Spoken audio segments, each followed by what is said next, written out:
الحمدللہ الحمدللہ الذی زین النبیین بحبیبہ المصطفیٰ ومن علی المؤمنین بنبیہ المجتبیٰ الصلاۃ والسلام علی سیدنا و مولانا محمد بن خیر الورا وعلی آلہ و اصحابہ المتأدبین بالتقویٰ.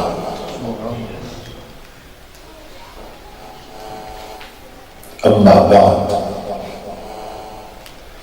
فاعوذ باللہ السمیع العلیم من الشیطان اللعین الرجیم. بسم اللہ الرحمن الرحیم.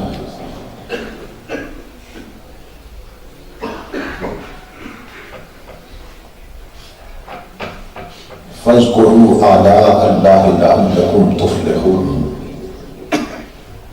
صدق اللہ مولانا العظیم.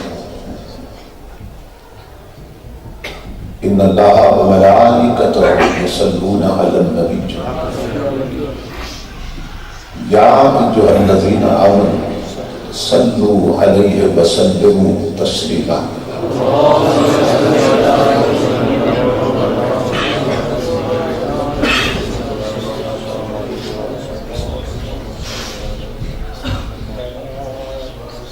لائق سر احترام خطیب اسلام استاد العلماء برادر عزیز حضرت علامہ مفتی محمد عمران رضوی صاحب دامت برکاتہ القدسیہ، خطیب اسلام حضرت مولانا قاری اشفاق احمد صاحب زیدہ مجدود، خطیب اسلام حضرت مولانا قاری ظہیر احمد صاحب حفظہ اللہ تعالی،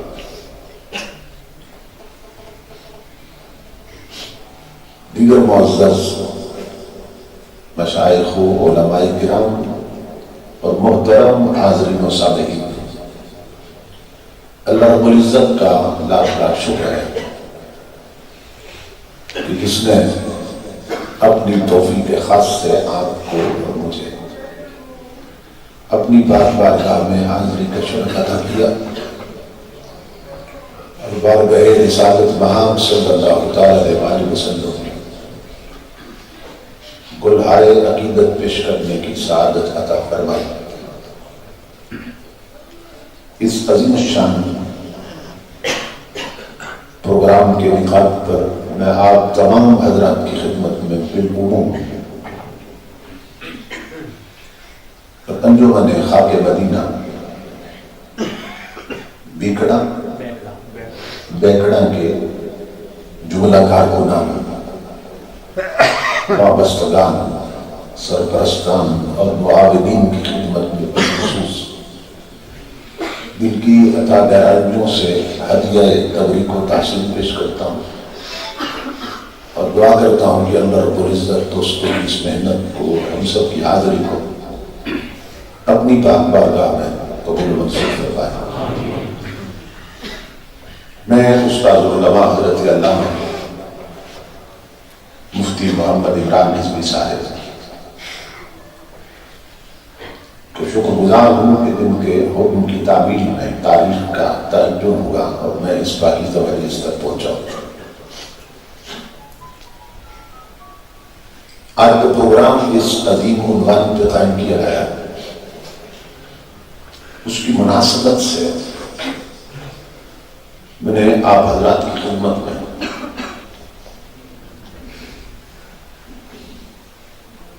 قرآن حکیم کے جو الفاظ تلاوت کرنے کا شرف حاصل کیا،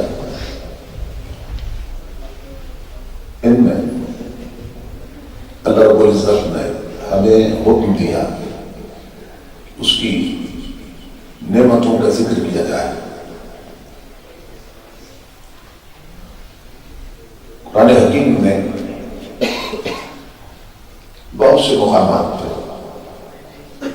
اللہ رب العزت نے ذکر نعمت کا حکم دیا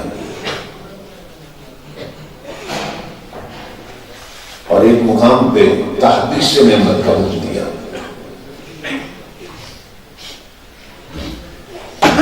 ذکر نعمت کا حکم دیا تو فرمایا فَاذْكُرُوا آلَاءَ اللَّهِ لَعَلَّكُمْ تُفْلِحُونَ. اللہ کی نعمتوں کو، اس کے انعامات کو یاد کرو، یاد رکھو، ان کا ذکر کیا کرو تاکہ تمہیں فلاح نصیب ہو جائے. علماء لغت کہتے ہیں کہ عربی زبان میں دونوں جہانوں کی کامیابی پہ دلالت کرنے والا فلاح سے بہتر کوئی لفظ نہیں ہے جو اللہ رب العزت نے یہاں استعمال کیا. فرمایا کہ میری نعمتوں کو یاد رکھو، میری نعمتوں کا ذکر کرو تاکہ تمہارے دونوں جہان سمجھ جائیں. کہیں فرمایا اذکروا نعمتی التی انعمت علیکم، میری اس نعمت کو یاد کرو جو میں نے تم پہ کی ہے. اور کہیں فرمایا وَأَمَّا بِنِعْمَةِ رَبِّكَ فَحَدِّثْ، اپنے رب کی نعمت کا چرچا کرو. تو کہیں ذکر نعمت کا حکم دیا اور کہیں تحدیث سے نعمت کا حکم دیا. توجہ طرف کی بات ہے کہ جس ذات نے نعمتوں کے ذکر کا حکم دیا وہی بتا رہی ہے کہ نعمتیں اتنی ہیں تمہاری گنتی سے باہر ہے. ان تعدوا نعمت اللہ لا تحصوها، اگر اللہ رب العزت کی نعمتوں کو شمار کرنا چاہو تو نہیں کر سکتے. انکاؤنٹیبل ہے، گنتی میں نہیں آتی. ایک طرف بتا رہا ہے کہ نعمتیں گنتی سے باہر ہے، شمار سے ہی باہر ہے، اور وہ جو گنتی سے باہر ہیں اور شمار سے بھی باہر ہیں ان کے لیے حکم دے رہا ہے کہ ان کا ذکر کرو. تو سوال یہ ہے کہ جو چیز گنتی میں نہیں آتی وہ ذکر میں کیسے آئے گی؟ جس چیز کو آپ کاؤنٹ نہیں کر سکتے اس کو مینشن کر سکتے ہیں، جس کو گن نہیں سکتے کیا اس کا ذکر کر سکتے ہیں؟ کیونکہ اگر ذکر میں آ جائے تو پھر گنتی میں بھی آ جاتی ہے. لیکن جو گنتی سے ہی باہر ہے اس کے لیے اللہ حکم دے رہا ہے ان کا ذکر کرو جو گنتی سے باہر ہے. تو ممکن نہیں کہ وہ شے جو گنتی سے باہر ہے اس کا ذکر کیا جا سکے. جیسے کسی نے کہا ہے مولانا محمد اسد گونڈوی رحمۃ اللہ تعالی، آپ فرماتے ہیں کہ اگر خاموش رہوں میں تو تو ہی سب کچھ ہے، جو کچھ کہا تو تیرا حسن ہو گیا محدود. اگر ہم نعمتوں کا ذکر کرتے جائیں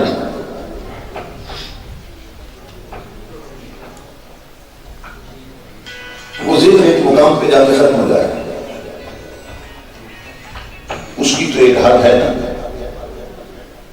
آپ نعمتیں گننے لگ جائیں، ان کا ذکر کرنے لگ جائیں تو وہ چیز جو ان لمیٹڈ ہے، اس کی کوئی حد نہیں ہے. تو جو حد والا ہے وہ جس کی حد نہیں اس کو بیان کیسے کرے گا؟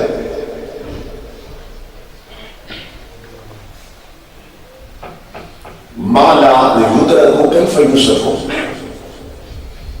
جو شے ادراک میں نہیں آتی، آپ کی فکر کی حد سے بھی ماورا ہے اور گنتی سے بھی ماورا ہے، اس کا آپ ذکر کیسے کر سکتے ہیں؟ اس کو بیان کیسے کر سکتے ہیں؟ کیا یہ ممکن ہے؟ یہ بالکل اسی طرح بات ہے جیسے اللہ رب العزت نے قرآن حکیم کی جب یہ آیت اتاری تھی، یا ایھا الذین آمنوا اتقوا اللہ حق تقاتہ ولا تموتن الا وانتم مسلمون، کہ اے ایمان والو اللہ سے ایسے ڈرو جیسا اس سے ڈرنے کا حق ہے، اور مرنا تو مسلمان ہی مرنا۔ تو اس آیت کے نزول پر صحابہ کرام رو رو کے بیان ہو گئے تھے۔ جب حضرت صلی اللہ علیہ وسلم نے پوچھا کہ تمہاری یہ حالت کیوں ہو گئی، تو انہوں نے عرض کیا کہ اللہ رب العزت نے ایک ناممکن کام کے کرنے کا حکم دے دیا،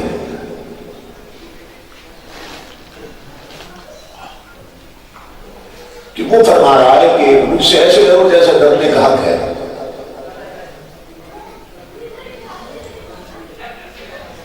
اس سے ڈرنے کا حق ادا ہو ہی نہیں سکتا، اس لیے کہ وہ ذات ہماری فکر، ہمارے علم اور ہماری سوچ سے ہی ماورا ہے، اس کا ہم ادراک نہیں کر سکتے، جو ہمارے حواس خمسہ کی ضبط سے بھی ماورا ہے، ہماری فکر اور سوچ سے بھی ماورا ہے، اس سے ڈرنے کا حق کیسے ادا کر سکتا ہے؟ کہ جو سب سے بڑھ کر اسے جانتے تھے نا حضرت صلی اللہ علیہ وسلم، جنہیں سب سے بڑھ کر اللہ کی معرفت نصیب، وہ بھی سردیوں کی لمبی راتوں میں ساری رات مصلی پہ ہویا کرتے تھے۔ قد تورمت قدماہ، صحابہ کہتے ہیں کہ آپ کے مبارک پاؤں پھول کے پھٹ جایا کرتے تھے، اتنا لمبا قیام کرتے تھے حضور۔ راتیں ختم ہو جاتی تھی مگر حضور کے سجدے ختم نہیں ہوتے تھے، لیکن صبح جب ہاتھ اٹھاتے تو عرض کرتے اللہم ما عبدنا کا حق کا عبادت، ما عرفنا کا حق کا معرفت، ما ذکرنا کا حق کا ذکر، کہ مولا میں تیری معرفت کا جیسا حق تھا تجھے پہچاننے کا وہ ادا نہیں کر سکا، تیری عبادت کا جیسا حق تھا وہ میں ادا نہیں کر سکا، تیرے ذکر کا جیسا حق تھا وہ میں ادا نہیں کر سکا۔ تو جب حضور بھی عرض کرے کہ تیری معرفت یعنی تیری پہچان کا جیسا حق تھا میں ادا نہیں کر سکا، تو اور کون کر سکے گا؟ اس لیے اصحاب رسول پریشان ہو گئے کہ اللہ نے ایک ناممکن کام کے کرنے کا حکم دے دیا، کہ وہ حکم دے رہا ہے مجھ سے ایسے ڈرو جیسا ڈرنے کا حق ہے۔ تو جب اس کی عظمتیں سمجھ میں ہی نہیں آتی تو اس سے ڈرنے کا حق ادا کیسے کریں؟ قربان جائے اللہ رب العزت کی اس محبت پر جو حضور کے صحابیوں سے کرتا ہے۔ اللہ رب العزت نے فرمایا جبریل ایک چکر اور لگاؤ، سبحان اللہ، یار کے یار پریشان ہو گئے، اصحاب رسول پریشان ہو گئے، اور میرا یہ اب حکم لے کے جاؤ، کیا یہ آیت پھر اللہ رب العزت نے تعلیم دوسری فرمایا فاتقوا اللہ ما استطعتم، فاتقوا اللہ ما استطعتم، کہا محبوب کے صحابیوں جتنا مجھ سے ڈر سکتے ہو اتنا ڈرو، جتنا ڈر سکتے ہو اتنا ڈرو، ہم لکھ دیں گے تم نے ڈرنے کا حق ادا کر دیا، جتنی طاقت ہے اتنا تو ڈرو، جتنا ڈر سکتے ہو اتنا تو ڈرو مجھ سے، تو ہم لکھ دیں گے تم نے حق ادا کر دیا۔ تو وہاں تو اللہ رب العزت نے راستہ خود بنا دیا تھا کہ جب پہلی آیت اتری تو وہ پریشان ہو گئے، پھر اللہ نے دوسری آیت اتاری کہ جتنا ڈر سکتے ہو چلو اتنا ڈرو، تو ہم لکھ دیں گے تم نے اس آیت پہ عمل کر لی۔ لیکن یہاں صورتحال یہ ہے کہ یہاں راستہ قرآن و سنت کی روشنی میں ہمارے علماء نے خود تلاش کیا ہے۔ اللہ فرما رہا ہے میری نعمتوں کا ذکر کرو، اور بتا رہا ہے نعمتیں گنتی میں نہیں آتی، کہ جو گنتی میں نہیں آتی مولا ان کا ذکر کیسے کریں؟ تو اب علماء انہوں نے کہا ہم قرآن و سنت کی روشنی میں تلاش کرتے ہیں کوئی ایسی نعمت، کوئی ایک نعمت ایسی تلاش کرتے ہیں کہ وہ اتنی بڑی ہو اللہ کی بارگاہ میں کہ کرے اس ایک نعمت کا ذکر اور اللہ لکھ دے میرے بندے تو نے ہر نعمت کا ذکر کر دیا.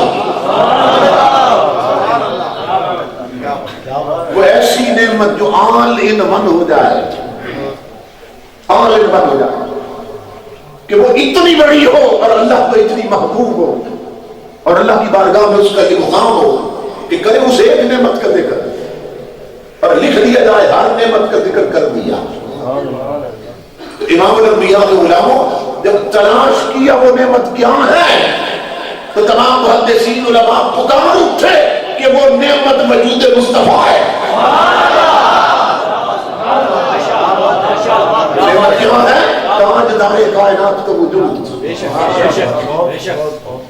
حضور کی ذات نعمت. کیوں؟ اس لیے کہ حضور نہ ہوتے تو کچھ بھی نہ ہوتے.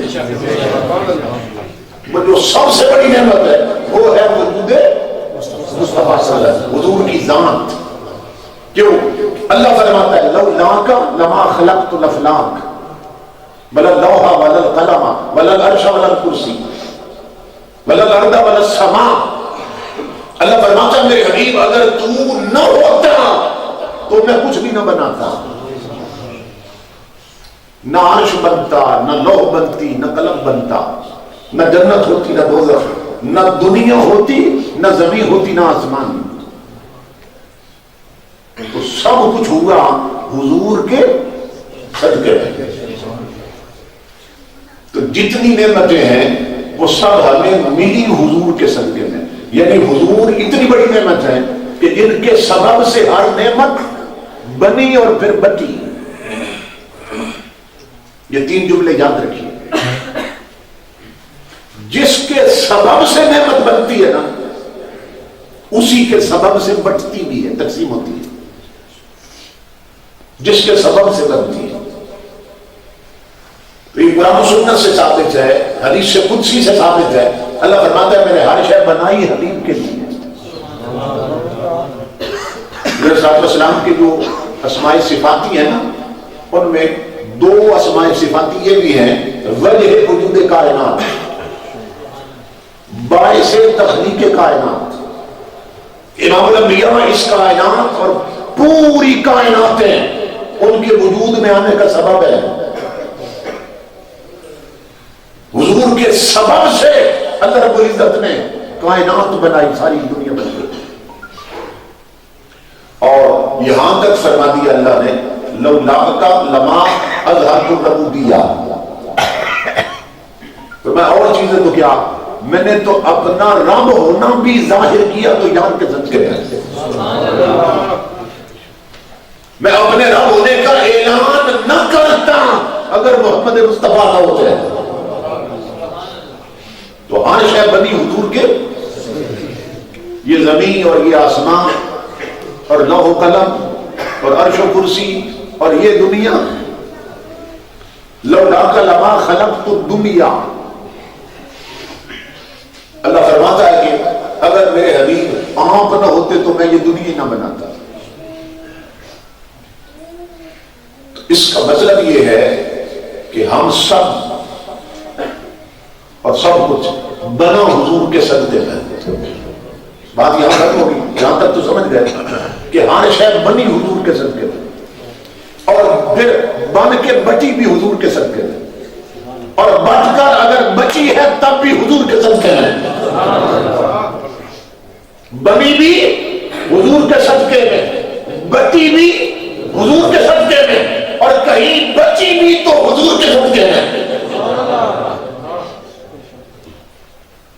تو حضور باعث تخلیق کائنات. تو ہمارے اس دنیا میں آنے کا سبب ہے حضور. حضور نہ ہوتے تو ہم نہ ہوتے. یہاں تک جو تمہید تھی اس کا مقصد یہ بات سمجھانا تھا جو اب کرنے لگا. امام الانبیاء کے غلام لوگ پوچھتے ہیں کہ جو ناموس رسول کی توہین کرے اس کی سزا قتل کیوں ہے؟ جو عزت رسول پہ ہاتھ ڈالے جو تاجدار کائنات کی گستاخی کرے اس کی سزا قتل کیوں ہے؟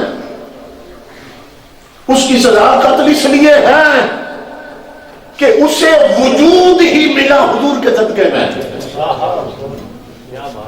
اس کو جس نے گستاخی کی ہے اسے جسم ملا، اسے زندگی ملی، اسے وجود ہی ملا حضور کے صدقے میں. تو جس کے سبب سے اسے وجود ملا، جب اسے بھونکنے لگ گیا یا بھونکنے لگ گئی تو پھر اب حکم یہ ہے کہ اس کے وجود کو ہی مٹا دیا جائے.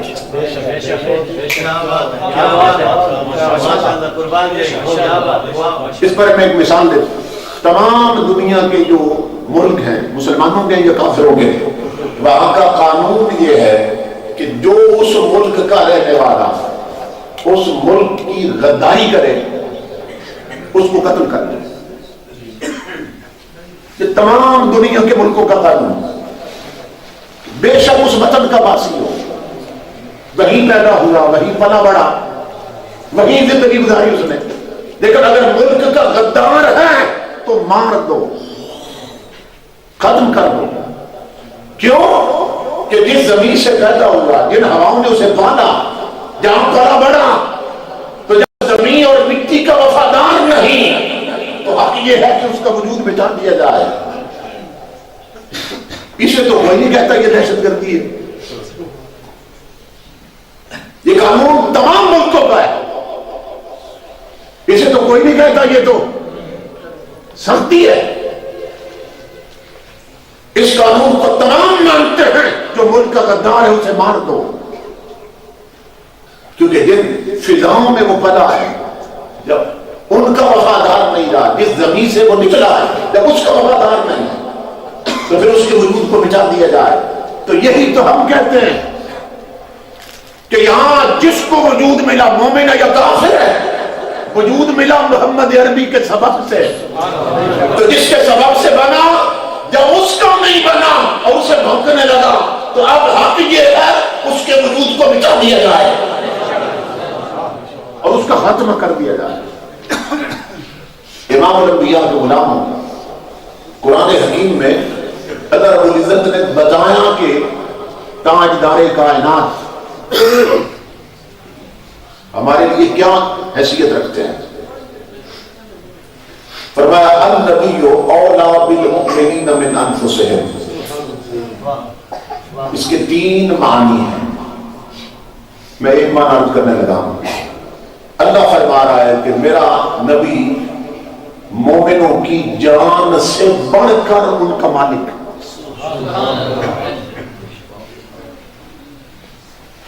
میرا نبی مومنوں کی جان سے بڑھ کر، یعنی جس کے جسم میں وہ جان ہے نا، وہ اتنا مالک نہیں اپنی جان جتنا میرا حبیب مالک.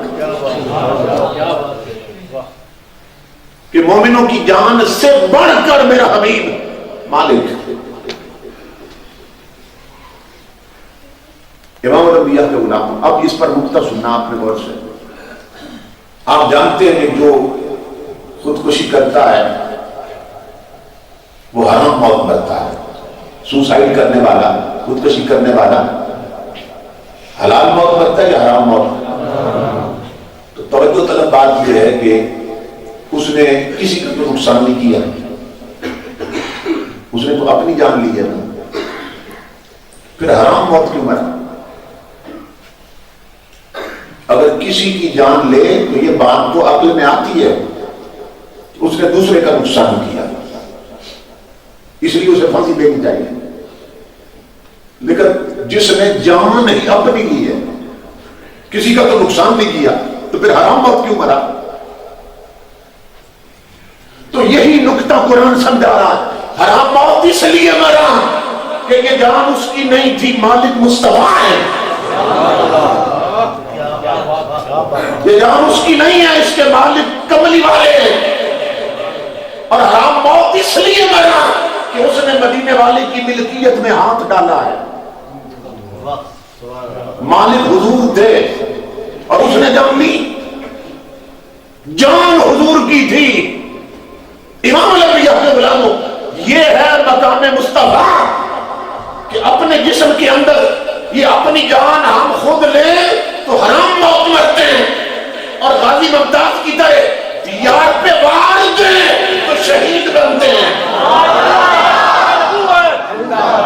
تاجدار ختم نبوت اسی تیرے جان نثار، اسی تیرے جان نثار، تاجدار ختم نبوت لبیک لبیک یا رسول اللہ، لبیک لبیک لبیک یا رسول اللہ، لبیک لبیک لبیک یا رسول اللہ، لبیک لبیک لبیک یا رسول اللہ، لبیک لبیک لبیک یا رسول اللہ، لبیک لبیک لبیک یا رسول جان اللہ۔ ہے ہمارے اپنے جسم، اپنی جان خود لیں حرام موت مرتے ہیں، اور یہی جان مصطفیٰ پہ مارتے ہیں تو شہید بنتے ہیں۔ اللہ فرماتا ہے کیوں کہ جو مالک تھا اسی کے باری ہے، اس لیے اب رتبہ شہادت دے دیا تھا۔ تو یہ جان ہماری نہیں ہے، اس کے مالک حضور ہے۔ تو سنیوں نے یہی سبق قرآن سے سیکھا ہوا ہے۔ امام الانبیاء تو غلام و حالہ جیسے بھی بن جائیں، جب تاجدار کائنات کی عزت کے لیے بلاوا ہوگا تو سنیوں کا بچہ بچہ حضور کے لیے کٹ مرے گا، کیونکہ ہم اپنے سر پر اپنے سار جسم پر بوجھ سمجھتے ہیں جو حضور کے لیے کٹائے نہ جا سکتے۔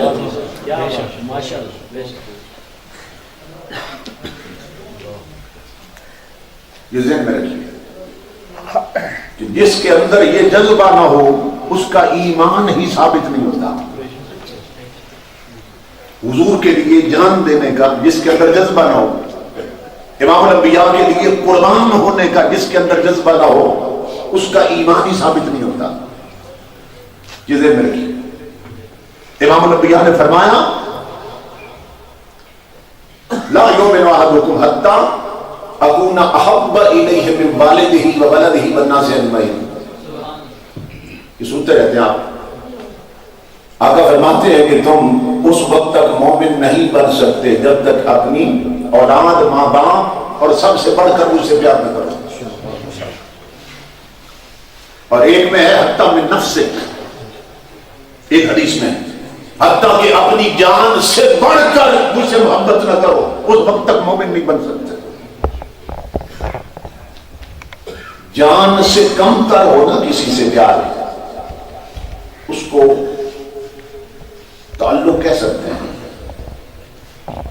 کہ کسی سے اتنا پیار ہو کہ اس پہ جان نہ واڑی جا سکے، جان اس پہ نہ قربان کی جا سکے، اس کو آپ تعلق کہہ سکتے ہیں، اس کو الفت کہہ سکتے ہیں، اس کو پیار کہہ سکتے ہیں، مگر اسے عشق نہیں کہہ سکتے، اسے محبت نہیں کہہ سکتے۔ یہ ذہن میں رکھیے۔ میری یہ کتاب ہے محبت رسول اور اس کے تقاضے، اس پہ لفظ محبت جو ہے نا، اس کی لغوی بات میں نے کی ہے کہ یہ کہاں سے بنا ہے لفظ محبت۔ عشق تو پھر اس سے اگلا درجہ ہے۔ اگر کسی سے ایسا تعلق ہو آپ جان نہ مار سکیں، اسے آپ پیار کہہ سکتے ہیں، الفت کہہ سکتے ہیں، ایک تعلق کہہ سکتے ہیں، اسے عشق نہیں کہہ سکتے۔ امام الانبیاء کے غلاموں، یہ جو آقا نے فرمایا نا کہ جب تک جان سے بڑھ کر مجھ سے پیار نہ کرو مومن نہیں ہو سکتے، تو وہ امام الانبیاء بتا رہے ہیں باقی سب سے الفت کرو، پیار کرو، تعلق رکھو، مگر جب تک میری ذات سے عشق نہ کرو مومن نہیں ہو سکتے۔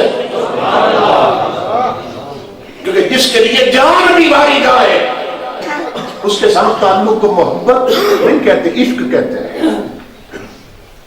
یہ حضرت صلی اللہ علیہ وسلم کا مقام ہے۔ اور پھر قرآن حکیم میں رب العزت نے فرمایا باقی سب کی محبت حد کے اندر ہے، لیکن تاجدار کائنات کا ادب بھی اور حضور کی محبت حد سے بڑھ کے ہے، اس میں حد نہیں دیکھی جاتی۔ 6 بندے تھے، 6-7 بندے تھے بد نصیب جنہوں نے حضور کی گستاخی کی، حضور کے ظاہری زمانہ اندر سے۔ اب غور سے سننا،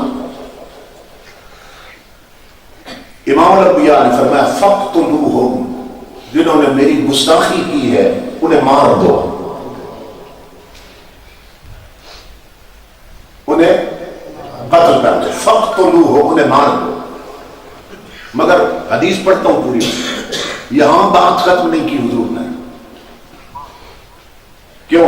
اگر یہاں بات ختم ہو جاتی نا تو عرب میں یہ ہوتا تھا کہ جس کو اپنی جان کا خطرہ ہوتا کہ اب مجھے کوئی مار دے گا تو وہ حرم کی حد میں پناہ لیتا تھا۔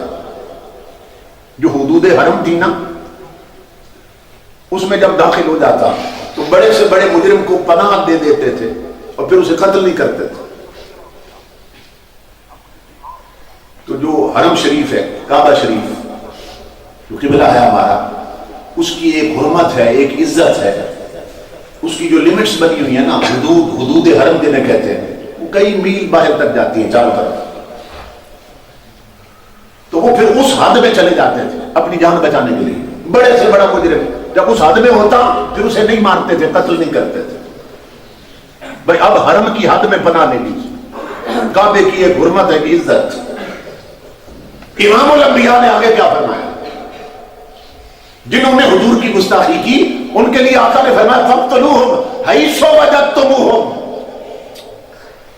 فرمایا میرے گستاخ جہاں مل جائیں وہیں مار دو۔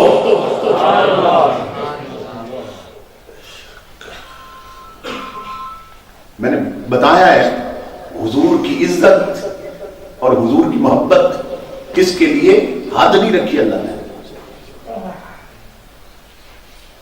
وہ حرم کی ایک حد تھی۔ امام الانبیاء نے فرمایا حیث وجدتموہ، میرے گستاخ جہاں مل جائیں، حدود حرم میں ہو یا اس سے باہر، وہی مار دو۔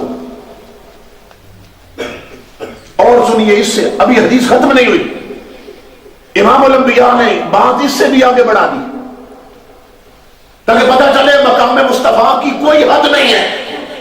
فرمایا لو وجدتموہم تحت استار الکعبہ، فرمایا میرے گستاخ اگر کعبے کے پردے کے اندر مل جائیں چھپے ہوئے وہیں پہ قتل کر دو۔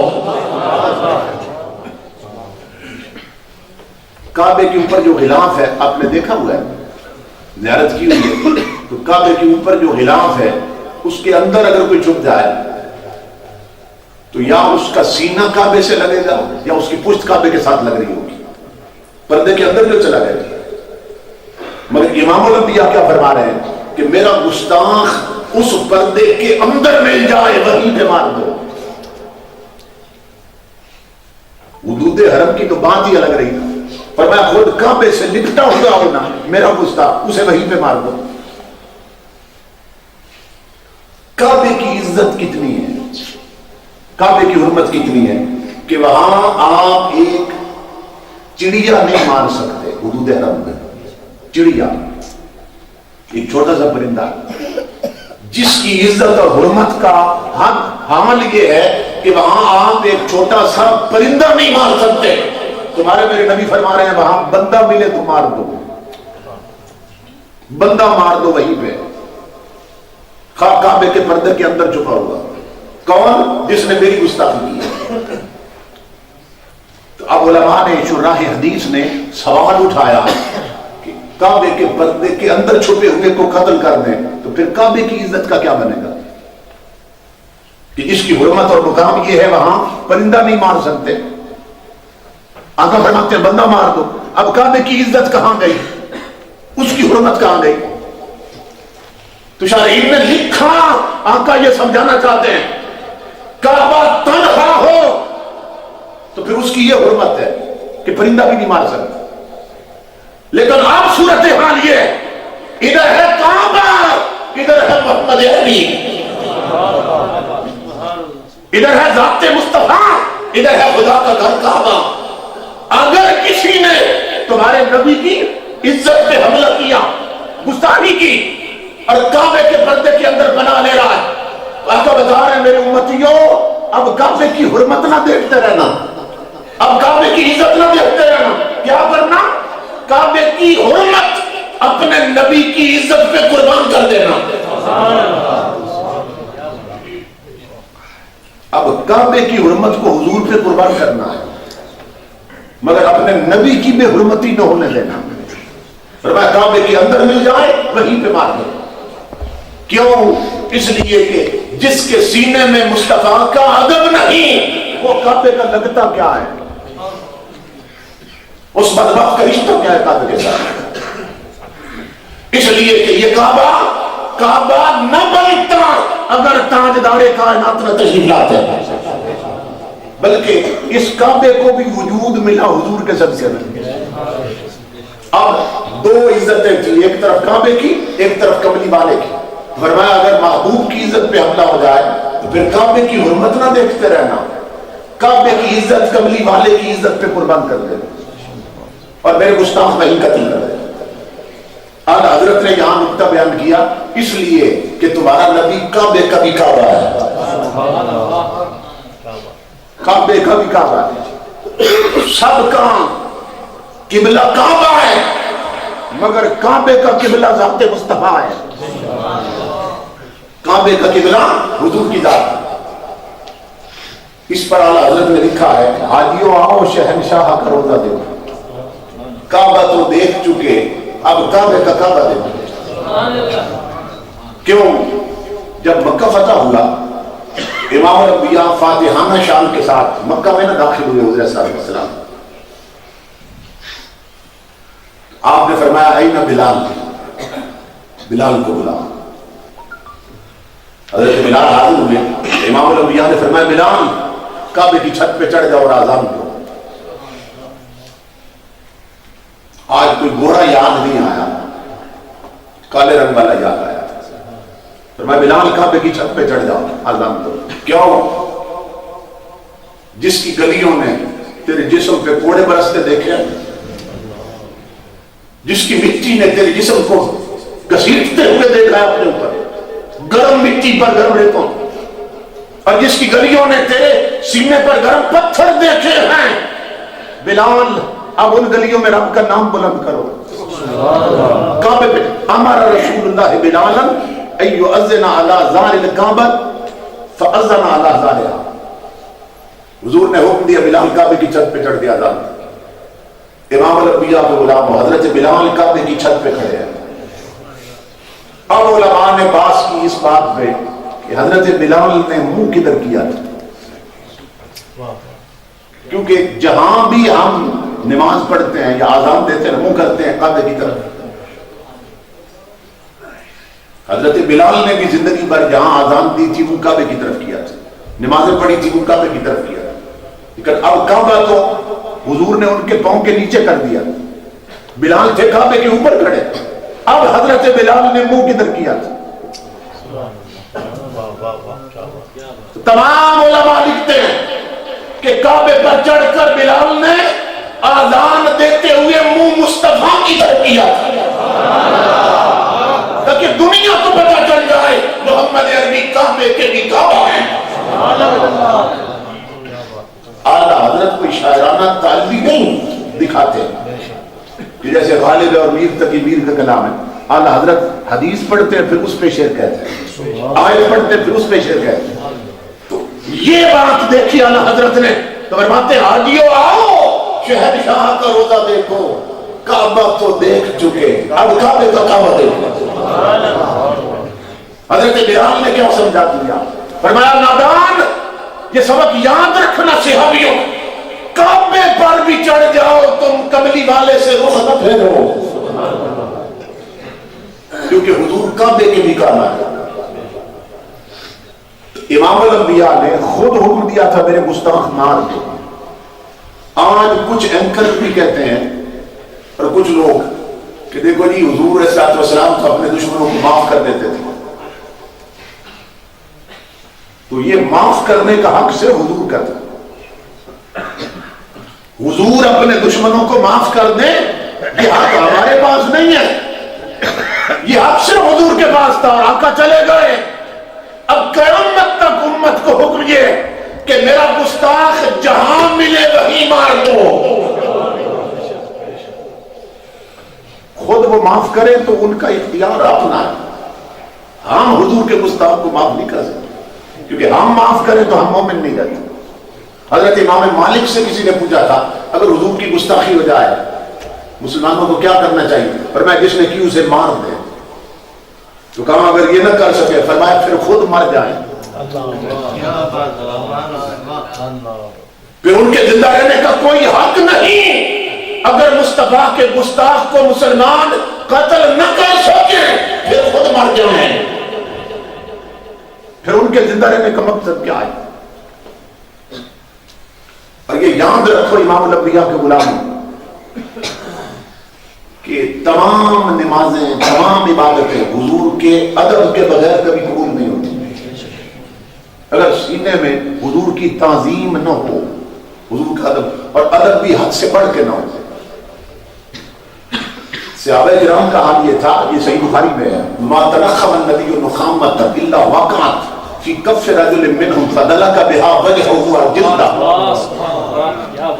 تاجدار کائنات جب تھوک مبارک پھینکتے ہیں, تھوک مبارک پھینکتے ہیں, صدیق اکبر جیسے لوگ, فاروق اعظم جیسے لوگ کہ جن کے نام خدا کے سلام آتے تھے, وہ ہاتھ آگے کر کے نا آقا کی تھوک اپنے ہاتھوں پہ لے کر چہروں پہ مل لیتے تھے. یہ ادب حد کے اندر ہے یا حد سے بڑھ کر ہے؟ بولیے. یہ تو آپ جہازوں میں سفر کرتے ہیں نا, کتنا کرایہ ہے, لیکن اندر لکھا ہوتا ہے تھوکیے مت. ہوٹلوں پہ چلے جاؤ لکھا ہوتا ہے تھوکیے مت. کیوں؟ ہمارے تھوک میں وبا ہے, جراثیم پھیلتے ہیں, بیماری ہے. اور تاجدار کائنات کا مقام یہ ہے, وہ تھوکتے ہیں تو لوگ ہاتھوں پہ لے کر چہروں پہ مت لیتے ہیں. اور جابر کے گھر میں صحابہ کرام کی دعوت ہوتی ہے تو امام الانبیاء فرماتے ہیں ہانڈی بھی لاؤ, آٹا بھی لاؤ. ابھی روٹی شروع نہ کرنا جب تک آٹا پہلے میرے پاس نہ لاؤ. امام الانبیاء ہانڈی میں بھی تھوک مبارک ڈالتے ہیں, آٹے میں بھی تھوک مبارک ڈالتے ہیں. تو ہمارے جیسے بولیے, یہ ادب اور یہ محبت حد کے اندر ہے یا حد سے بڑھ کر ہے؟ اب میرا چیلنج ہے کہ کوئی قرآن سے اور حدیث سے بتا دے اللہ نے فرمایا ہو یا خود حضور نے فرمایا ہو کبھی زندگی میں کہ جب میں تھوکوں نا, لعاب دہن پھینکوں, مبارک لعاب دہن پھینکوں, تو پھر نیچے نہ گرنے دینا, ہاتھوں پہ لے لینا. ساری زندگی حضور نے کبھی نہیں فرمایا, قرآن میں خدا نے بھی نہیں فرمایا. تو صحابہ کرام جو کام نہ خدا نے کہا نہ مصطفیٰ نے کہا, تو وہ کام بدعت تھا کہ نہیں تھا؟ ایک نیا کام نظریہ تھا. صحابہ نے کیسے کیا؟ جس کا حکم نہ خدا نے دیا نہ رسول نے, صحابہ نے وہ کام کیسے کیا؟ اور اگر غلط تھا تو حضور بولے کیوں نہیں؟ کیونکہ یہ ممکن نہیں کہ غلط کام ہوتا نبی دیکھے اور چپ رہتا ہے. حضور کیوں نہیں بولے؟ تاجدار کائنات بتا رہے ہیں نادان, دنیا کے ہر تیرا پیر ہو, تیرے ماں باپ ہو, تیرا استاد ہو, سب کا ادب حد کے اندر ہے, مدینے والے کا ادب حد سے باہر ہے اور حد سے بڑھ کے ہے. امام الانبیاء کے غلام ہوں تو تاجدار کائنات کا مقام اتنا بلند ہے اور حضرت صلی اللہ علیہ وسلم کی ذات اتنی بلند ہے کہ اس کی ہمیں کوئی حد نظر نہیں آتی. عظمت مصطفیٰ کی بھی اور ادب مصطفیٰ کی بھی کوئی حد خدا نے نہیں رکھی. حضرت حسان ابن ثابت رضی اللہ تعالیٰ منبر پہ کھڑے ہیں, حضور کے سامنے کہہ رہے تھے, مجمع لگا ہے صحابہ کرام, کیا کہتے ہیں؟ فجاہو کا یا رسول اللہ جاہو رفیع مال رفت انتہاؤ. آج بعض بد مذہب لوگ منبروں پہ بیٹھ کر بدبخت بیان کرتے ہیں نبی ہمارے جیسے, ہم نبی جیسے, ہم ان کی بھی سر وہ ہماری بھی سر. انہیں حد نظر آ گئی اور کملی والے کے صحابی کہتے ہیں بڑی مجلس میں فجاؤ یا رسول اللہ جاؤ رفیع المال رفعت انتہاؤ کہ یا رسول اللہ آپ کی وہ عظمتیں ہیں کہ حسان کو تیری عظمت کی کوئی حد ہی نظر نہیں آئے.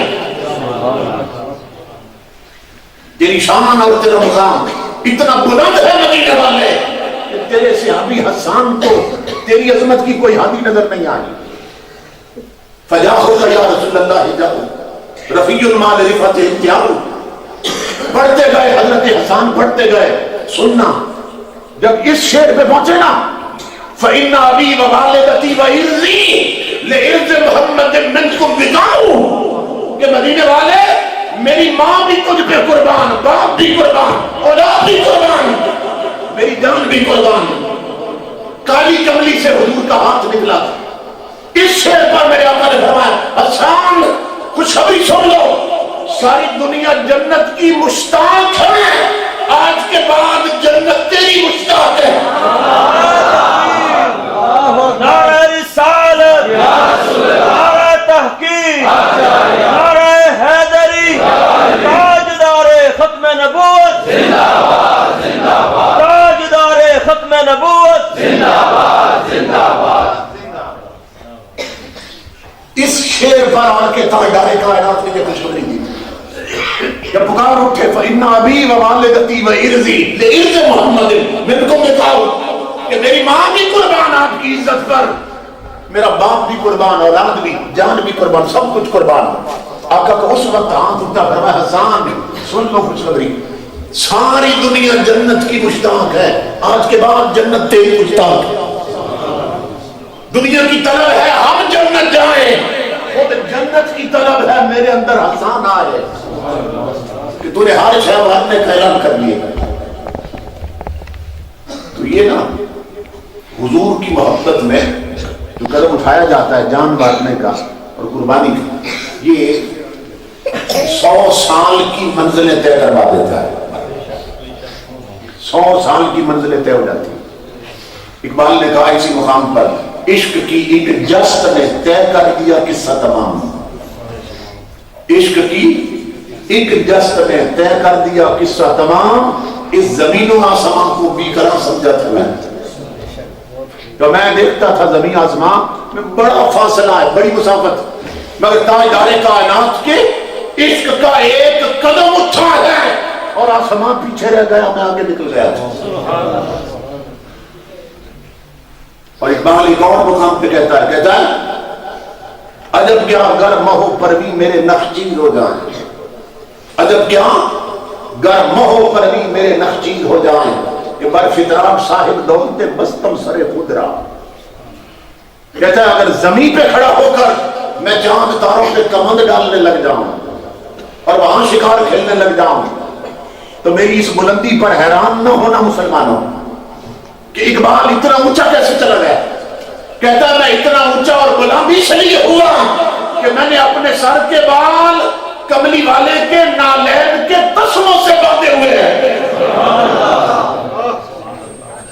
اپنے سر کے بال مدینے والے کے نالین کے تسموں سے باندھ رکھے، میں اس لیے اتنا بلند ہوتا ہے.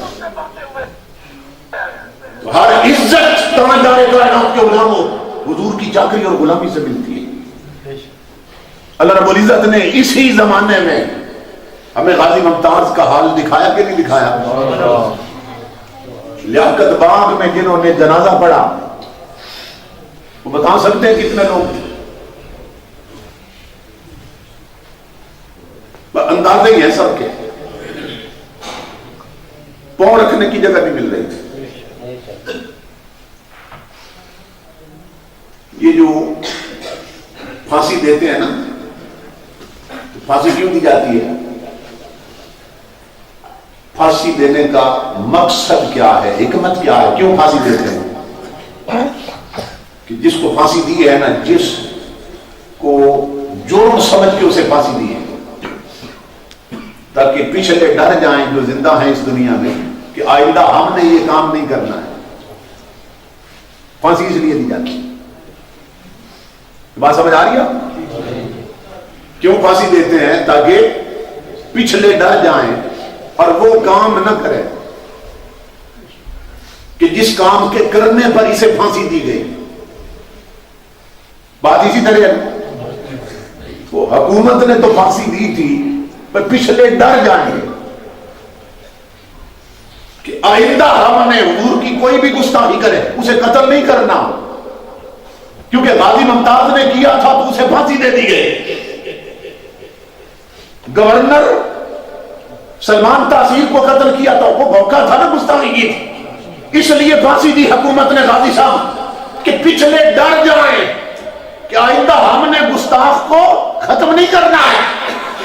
مگر غازی کا جنازہ بتا رہا تھا کہ یہ مجرم نہیں ہے، یہ مدینے والے پہ قربان ہونے والا. اس کی پھانسی دیکھ کر آقا کی عزت کے لیے کٹ مرنے والے ڈرے نہیں ہیں، بڑے عاشق ڈر نہیں گئے، بڑھ گئے. وہ تو ایک غازی تھا، اللہ کی عزت کی قسم.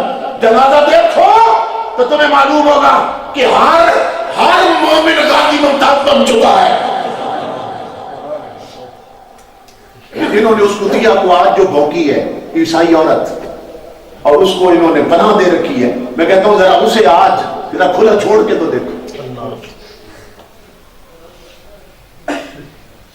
تم نے بڑے ظلم کر لیے نا، تم نے کئی شہید کر دیے، کئی جیلوں میں بڑے ظلم کر لیے تم نے. میں کہتا ہوں اس کتیا کو چھوڑو، تم تھوڑی دیر کے لیے اپنا پیرا ہٹا کے دیکھو. یہ جو اپنی سیکورٹی گارڈ ہے انہیں ہٹا کے دیکھو. تم بھی بازاروں میں نکلو، اور جو نبی کی عزت کے لیے جیلوں میں ہیں ذرا ان شیروں کو بھی آزاد کر کے دیکھو. تمہیں آج بھی پتہ چل جائے گا محمد عربی کے غلاموں کا مقام کیا ہے. تو تاجدار کائنات کے غلاموں، اس میں گھبرانے کی بات نہیں ہے. تاریخوں پہ بڑے بڑے کڑے وقت آتے رہتے ہیں، یہ ذہن میں رکھیں. تیر میں جب بہت آگے جانا ہو نا تو پھر پیچھے ہٹتا ہے. کمان میں دیکھا ہے کبھی تیر چلتا ہوا؟ کمان میں تیر دیکھا ہے کبھی چلتا ہوا؟ تو جب اس کے چلے پہ تیر رکھتے ہیں نا تو پیچھے ہٹتا ہے تیر، اس کو پیچھے کہتے ہیں چلے. تو کوئی بے وقوف کہے بھئی اس نے تو آگے جانا تھا، یہ پیچھے کیوں جا رہا ہے؟ اسے یہ بات معلوم ہونی چاہیے کہ اس نے صرف آگے نہیں جانا، اس نے بہت آگے جانا ہے، اس لیے پیچھے جا رہا ہے. احمد قیمت پہنتی نہیں، اور کچھ دکھ بھی سہنا پہنتا ہے. قطرے نو موتی بن لئی کہتا بھی چرنا پہنتا ہے.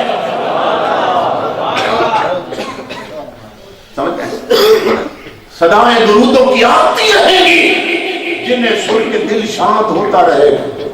خدا اہل سنت کو آباد رکھ کے محمد کا میلاد ہوتا رہے. تاجدار کائنات کی عزتوں کے جھنڈے لہراتے رہیں گے. بہت آئے چلے گئے، جو بھی آیا ہے وہ جانے کے لیے آیا، رہنے کے لیے نہیں آیا. جسے میں اپنے آپ کو تاجدار کائنات کی عزت کے لیے، ناموس کے لیے، کٹ مرنے کے لیے ہر وقت تیار رکھا. کسی کی اتنی جرأت کیوں ہو کہ ہمارے نبی پہ منہ کھولے؟ سوچنے کی بات یہ کہ اس زمین پہ رہ کر جو ملک بنا ہی حضور کے نام پہ، اس میں رہ کر پھر حضور کو بھونکنے لگ جائے اور پھر ہم اسے زندہ چھوڑ دیں، پھر اس سے بہتر ہے ہم خود مر جائیں.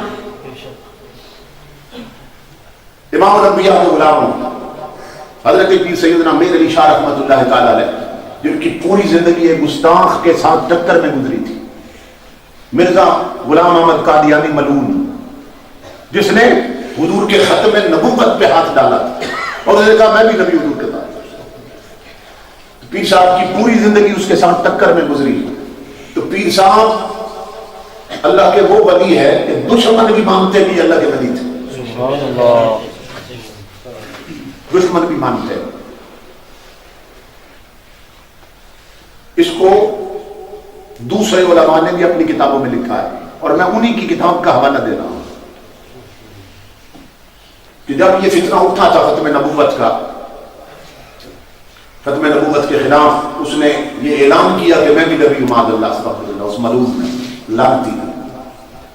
اس وقت حضرت پیر سیدنا امیر علی شاہ رحمۃ اللہ علیہ آپ حرمین شریفین کی زیارت کو گئے ہوئے تھے عرب شریف میں، تو وہاں ایک اللہ کے بہت بڑے ولی حضرت حاجی امداد اللہ مہاجر مکی سے ملاقات ہو گئی۔ یہ تمام علماء دیوبند کے پیر و مرشد، یہ خود علماء دیوبند نے لکھا اپنی کتاب میں جو آپ کو سنانے لگا۔ تو حاجی امداد اللہ مہاجر مکی ملے اور کہنے لگے پیر میرے علی شاہ صاحب آپ اپنا دورہ مختصر کے اپنے وطن جلدی واپس پہنچے۔ کیوں؟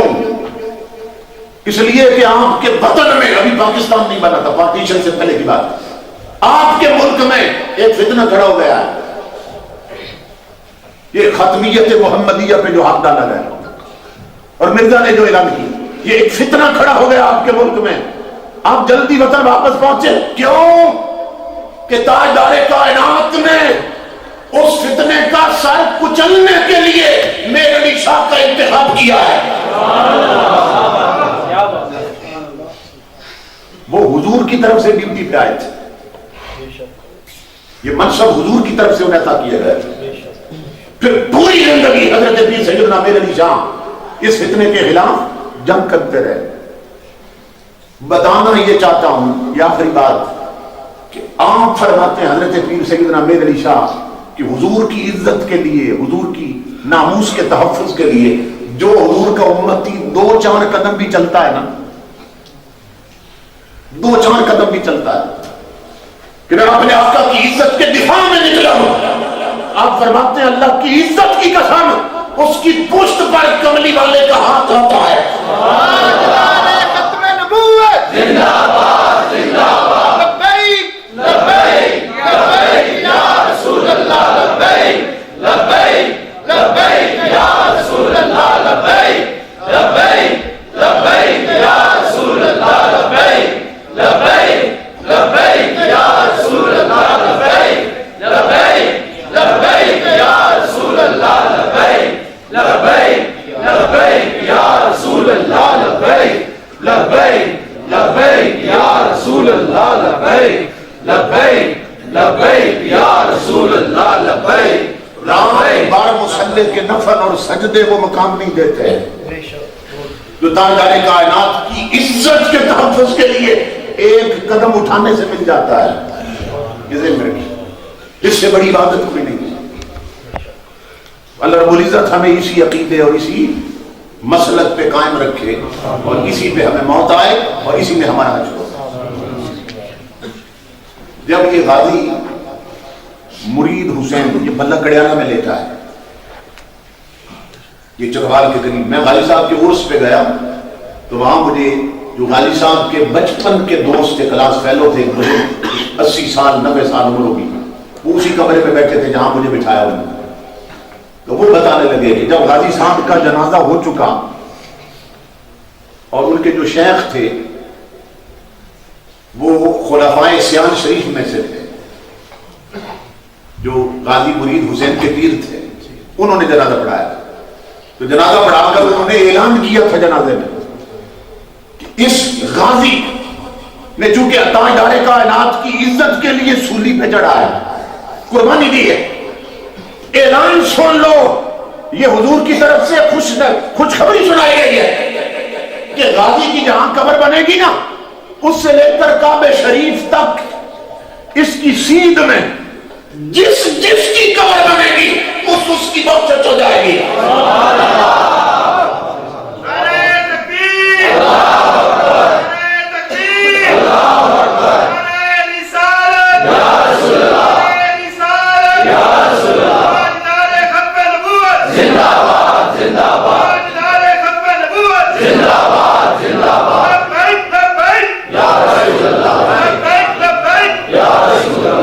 تاجدار کائنات کے لیے کٹتے ہیں اور سولیوں پہ چڑھتے ہیں، انہیں یہ مقام نصیب ہوتا ہے، اس کی قبر کی سیدھ میں کعبے تک جتنی قبریں آئیں گی سب کی بخشش ہو جائے گی۔ اللہ نے غازی کو یہ مقام دیا، اس لیے میرے بھائیوں اپنے بچوں کو بھی حضور کی عزت اور ناموس کے لیے تیار کرو۔ ہمارے ملک کا ماحول بہت بگڑتا جا رہا ہے، یہاں جتنے چینل کھلے ہوئے ہیں ان پہ ڈرامے چل رہے ہیں، فلمیں چل رہی ہیں، ناچ گانے دکھائے جا رہے ہیں. اور اب اس حکومت کی طرف سے اعلان ہوا کہ ملک میں جو پہلے سائنمے تھے نا، سائنمے وہ 186 تھے یا 84، اب اعلان کیا، چونکہ اعلان یہ کر رہے ہیں ساتھ کہ ریاست مدینہ بنائیں گے. تو وزیر نشریات ابن زیاد کا اعلان یہ ہے کہ یہاں ملک میں گورنمنٹ کی طرف سے 1100 سائنمے کھولے جائیں گے، 1100 سائنمے کھولے جائیں گے. وہ بد مذہب جو ہے نا، اس کو بلایا تھا انہوں نے تقریر کے لیے، یہاں ماتھے پہ ہاتھ رکھ کے اس کے سلام دے رہا ہے، تو نے ریاست مدینہ کا نام لیا ہے. یہ حکومت کے ٹکڑوں پہ پلنے والے، وہ اسے سلام دے رہا ہے. ملک میں 1100 سائنمے کھلنے والے ہیں اور اعلان ہے ریاست مدینہ بنا رہے ہیں. یہ جن کے منہ میں تیرے حکومتوں کے ٹکڑے ہیں، یہ تمہیں کیا بتائیں گے؟ یہ تو سلامی دیں گے بے غیرت لوگ. اگر ہمت ہے تو میرا خطاب رکھ، میں تمہیں بتاؤں ریاست مدینہ کیسے بنتی ہے.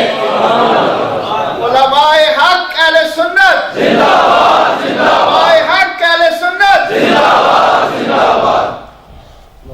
جو سلامی دیتے ہیں وہ بے غیرت کیا بتائیں گے ریاست مدینہ کا کیا حسب ہے. بہت خوب، کیا سمجھ رہے ہیں؟ بہت خوب. امام الانبیاء کے غلاموں، اپنے عقیدے پہ، اپنے مسلک پہ اور اپنے اسلام اور ایمان پہ ڈٹ جاؤ اور پکے ہو جاؤ. اگر ہم نے اب کمزوری دکھائی پھر یہ ہے کہ اسلام کو کمزور کر دیا جائے گا. اپنے بچوں کی گٹی میں قرآن رکھو، انہیں باقی تعلیم بعد میں دو، انہیں سب سے پہلے حضور کا دین پڑھاؤ، ان کا رخ کر دو مسجدوں اور مدرسوں کی طرف، تاکہ ہماری نسلیں حضور کی سچی غلام بن کے رہیں. تو میں مبارکباد دیتا ہوں، آپ لوگوں نے بہت خوبصورت پروگرام، بہت خوبصورت مسجد اور اعلیٰ اہتمام کیا اور اتنے علماء تشریف لائے. میں ایک بار پھر آپ حضرات کا شکر گزار ہوں. اللہ رب العزت ہمیں زندگی بھر حضور صلی اللہ علیہ وسلم کی عزت اور ناموس کے لیے قربان ہونے کے جذبات عطا فرمائے. ہاں، یہ 3-4 مسائل ہیں جن کا تعلق حلال اور حرام کے ساتھ ہے، اور یہ بہت ضروری ہے کیونکہ اس وقت بہت سے لوگ اس حرام کی لپیٹ میں. حضرت صلی اللہ علیہ وسلم فرماتے ہیں کہ کسی شخص کے اگر دعا کے وقت ہاتھ آسمانوں تک بھی جا پہنچے نا، اس کی دعا قبول نہیں ہوگی. کیوں؟ فَمَلْبَسُهُ حَرَامٌ وَمَطْعَمُهُ حَرَامٌ وَمَشْرَبُهُ حَرَامٌ. حضور فرماتے ہیں کہ اس کے تن پہ کپڑے حرام کے ہیں، وہ جو کھاتا ہے وہ حرام کھاتا ہے، جو پیتا ہے وہ حرام پیتا ہے. کہاں سے اس کی دعا قبول ہو جائے؟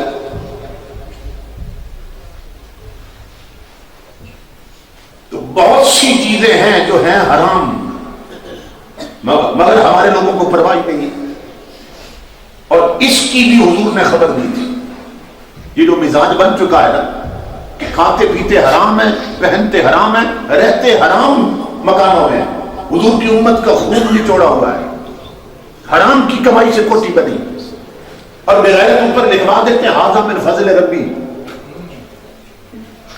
بڑے بڑے بنگلوں اور کوٹھیوں پہ بنی ہوئی حرام کمائی سے حضور کی امت کا خون پی کے، یا کسی غریب کے پلانٹ پہ قبضہ کر کے کوٹھی بنی ہے، بنگلہ اور حویلی بنی ہے، اور بن گئی تو لکھ دیا اوپر ھذا من فضل ربی کی. یہ رب اللہ کا فضل ہے ساتھ، یہ اللہ کے فضل سے نہیں بنی، یہ تیری حرام خوری سے بنی ہے، یہ تیری حرام کاری سے بنی. امام الانبیاء نے خبر دی تھی سیاتی زمان علی امتی. میں حدیث پڑھنے لگا ہوں. اگر فرمایا میری امت پہ ایک وقت آئے گا لا یبالی المرء ما اخذ منه امن الحلال ام من الحرام. فرمایا امتی میرا ہوگا، کلمہ میرا پڑھے گا، نسبت دے گا کہ میں قبلی والے کا غلام ہوں، مگر اسے پرواہ ہی نہیں ہوگی حلال کھا رہا ہے کہ حرام کھا رہا ہے. حلال اور حرام کی تمیز مٹا دیں گے. اور جو چیزیں شریعت نے حرام کر دی ہیں ان میں سب سے بڑا حرام امام الانبیاء کے غلام سود کھانا ہے، سود کھانا۔ اب یہ ہے کہ لوگوں نے اس کا نام بدل دیا، اور یہ بھی حضور نے خبر دی تھی حدیث میں کہ یسمونہا بغیر اسمہا، یہ حدیث کے 2-3 لفظ میں نے پڑھے۔ آقا فرماتے ہیں ایک وقت آئے کہ میری امت کھائے گی حرام مگر اس کا نام بدل کے کھائے گی، کہ بینکوں سے جو سود ملتا ہے نا اس کا پروفٹ کہتے ہیں، اس کو سود نہیں کہتے، اس کو انٹرسٹ نہیں کہتے، کہتے ہیں یہ تو پروفٹ ہے۔ تو 15 صدیاں پہلے امام الانبیاء نے بتا دیا کہ کھائیں گے حرام مگر نام بدل دیں گے۔ سود کھا رہے ہیں بہت سے لوگ مگر نام پروفٹ رکھا ہوا ہے۔ تو یہ یاد رکھیں یہ تو 4 دن کی زندگی ہے، 4 دن کا کھیل ہے، پھر قبر کی وادی میں بھی اترنا ہے، اور قبر کا ایک جھٹکا سارے قرضے چکا دے گا، یہ ذہن میں رکھیں۔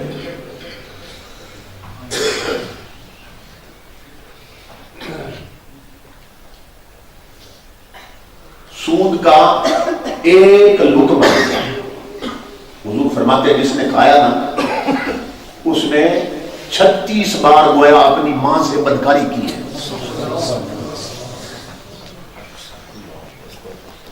یہ کوئی چھوٹا سا جرم نہیں ہے جس کو لوگ پروفٹ کہہ کے کھا رہے ہیں۔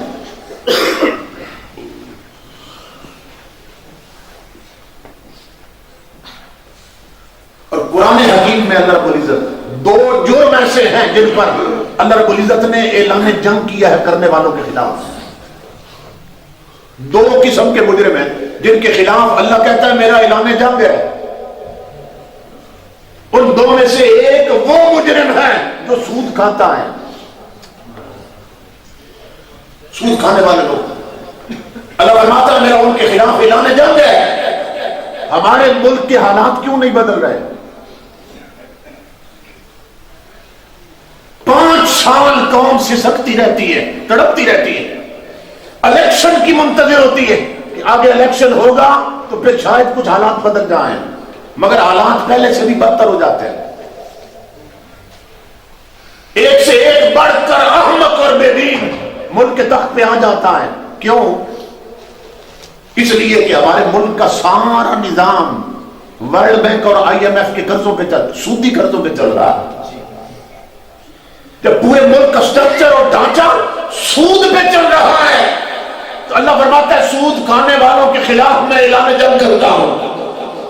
تو جس کے خلاف خدا جنگ کرے امام الانبیاء کے غلاموں، اس کو کیسے عروج نصیب ہو، اس کو کیسے سکون نصیب ہو کہ پوری قوم نے اللہ رب العزت کے خلاف اعلان جنگ کیا ہوا ہے، اور اللہ نے ان کے خلاف اعلان جنگ کیا ہوا ہے۔ یہ تو آنکھ بند ہونے کی جگہ۔ میں کہتا ہوں سود جتنا بھی کھا لو کما لو، تجوریاں بن جاؤ، دنیا کے نمبر 1 امیر ہو جاؤ، آنکھ بند ہونے کے بعد کیا ہوگا کہ پچھلے تمہارا مال کھائیں گے اور قبر میں تم مار کھاؤ گے۔ اسی لیے لوگ سود لیتے ہیں نا بھائی، تاکہ زیادہ پیسے جمع ہو جائیں۔ تو امام الانبیاء کے غلاموں اس سے بڑا بد نصیب کون کہ جس کے چھوڑے ہوئے پر پچھلے عیاشی کر رہے ہیں اور وہ قبر میں مار کھا رہا ہے اور عذاب بھگت رہا ہے۔ اس سے بڑھ کر بھی کوئی بے وقوف نہیں۔ اور پھر یہ ہے کہ ایسے ہی لوگ حرام کھانے والے وہ پھر جلے جاتے ہیں، جی کوئی 10 عمریں کر رہے ہیں، حج میں چلے جاتے ہیں۔ ان کا حج کیسے قبول ہوگا جو حرام کی کمائی سے حج کر رہے ہیں؟ سب کچھ برباد ہو جاتا ہے۔ جب یہ حدیث پاک میں ہے کہ مثال ہے ایک بندے کے جسم پہ جو کپڑے ہیں اگر وہ بنے ہوئے ہیں 10 ٹانکیوں سے اور 9 ٹانکیاں خون پسینے کی حلال کمائی سے ہیں اور صرف 1 ٹانکی حرام کی لگی ہے تو اس کی نمازیں بھی مردود، حج بھی مردود، زکات بھی مردود، زندگی بھر کی نیکیاں مردود، صرف 1 ٹانکی لگی۔ تو جس کے جسم پر پورا لباس نہیں، اس کے اندر چربی ہی حرام کی بنی ہے، اس کے حج کیسے قبول ہو سکتے ہیں اور اس کی نمازیں کیسے قبول ہو سکتی ہیں؟ اس لیے اس شکنجے سے نکل آؤ، توبہ کر لو، اللہ کی بارگاہ میں سب کی توبہ کر لو۔ اسی طرح لوگ بہنوں اور بیٹیوں اور عورتوں کا مال غصب کرتے ہیں، بیٹیوں کو جائیداد میں حصہ نہیں دیتے، زمینوں میں حصہ نہیں دیتے. یہ اتنی بڑی غفلت ہے. مثلا بعض لوگ بیٹیوں کو جہیز دے دیتے ہیں نا، تو کہتے ہیں جہیز جو دے دیا اتنا تو پھر اب زمین کیسے اسے دیں، زمین میں حصہ کیسے دیں؟ تو یہ حصے بندوں نے نہیں، خدا نے مقرر کیے ہیں. تو کسی کی یہ ہمت ہی نہیں کہ ان حصوں کو ختم کر سکے جو خدا نے رکھے ہیں. اس لیے جس کا جو حق ہے اسے دو. امام الانبیاء فرماتے ہیں کہ جس نے صرف ایک بالشت کسی کی زمین دبائی، ایک گٹھ، حدیث پاک میں صرف ایک بالشت کسی کی زمین پہ قبضہ کیا ناجائز، قیامت کے دن اللہ رب العزت 7 زمینوں کا توق بنا کر اس کی گردن میں ڈالے گا اور جہنم میں پھینک دے گا اور کہے گا اگر نکل سکتے ہو تو اس بوجھ کو اٹھا کے نکلو.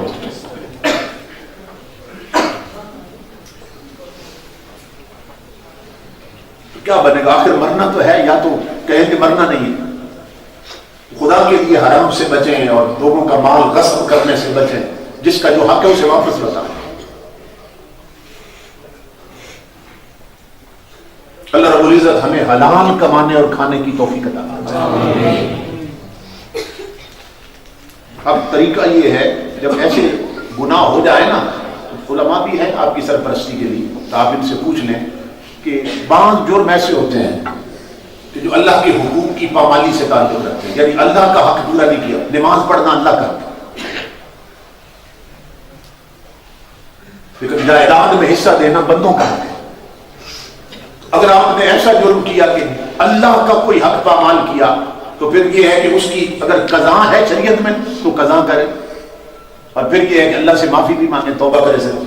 اور اگر بندوں کا حق ہے تو اس کے 2 طریقے توبہ کرنے کے، کہ جن کا حق چھینا ہے، دبایا ہے، کسی سے کوئی فراڈ کیا ہے، یا تو اس سے معاف کروا لے مرنے سے پہلے وہ کہہ دے میں نے دل سے معاف کر دیا، تیری غلطی معاف کر دو. اور یا پھر یہ ہے کہ اس کا حق لوٹائیں، ورنہ قبر میں پہنچتے امام الانبیاء کو غلاموں ہر کوئی عذاب کی لپیٹ میں آ جائے گا. یہ تو آنکھ بند ہونے کی دیر ہے، مرتے ہی وہ سارا کچھ شروع ہو جائے گا سلسلہ عذاب. تو قیامت تو ہمارے ساتھ پہ کھڑی ہے. اللہ رب العزت ہمیں حلال کمانے کی توفیق عطا فرمائے، حلال کھانے کی توفیق عطا فرمائے، اور ہمیں شریعت پہ عمل پیرا ہونے کی توفیق عطا فرمائے.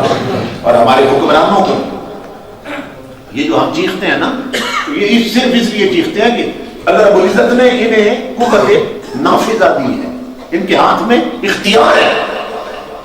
یعنی میں سوچتا ہوں کہ یہ بہت رتبے پا سکتے ہیں جنت میں اگر یہ تاجدار کائنات کی شریعت پہ چلنے والے بن جائے. کیسے؟ کہ اگر حکومت کے ڈنڈے کے ڈر سے موٹر سائیکل چلانے والے اپنے سروں پہ ہیلمٹ پہن سکتے ہیں، جرمانے کے ڈر سے ہیلمٹ آئیں گے نہیں سروں میں، تو جس حکومت کے ڈنڈے اور جرمانے کے ڈر سے مردوں کے سروں پہ ہیلمٹ آ سکتے ہیں، بازار میں ننگے سر پھرنے والی بیٹیوں کے سر پہ دوپٹے نہیں آ سکتے ہیں. اور ہم تو کہتے ہیں کوئی حکمران ایسا آئے جو ہم کے اعلان کرے کہ کوئی عورت ننگے سر اور ننگے بدن کے ساتھ بے پردہ بازار میں نہیں جائے گی تو پکڑی جائے کر جرمانہ ہوگا. تو پھر ان کے لیے بھی جنت میں جانا سمجھ ہے. ایک حکمران کے آرڈر پر کروڑوں سر ڈھانپے جا سکتے ہیں، تو ڈھانپ جائیں گے تو جنت میں ان کا مقام کیا ہوگا؟ علماء تو یہ چاہتے ہیں یہ بھی دوزخ سے بچیں اور جنت کے راستے پہ چلیں.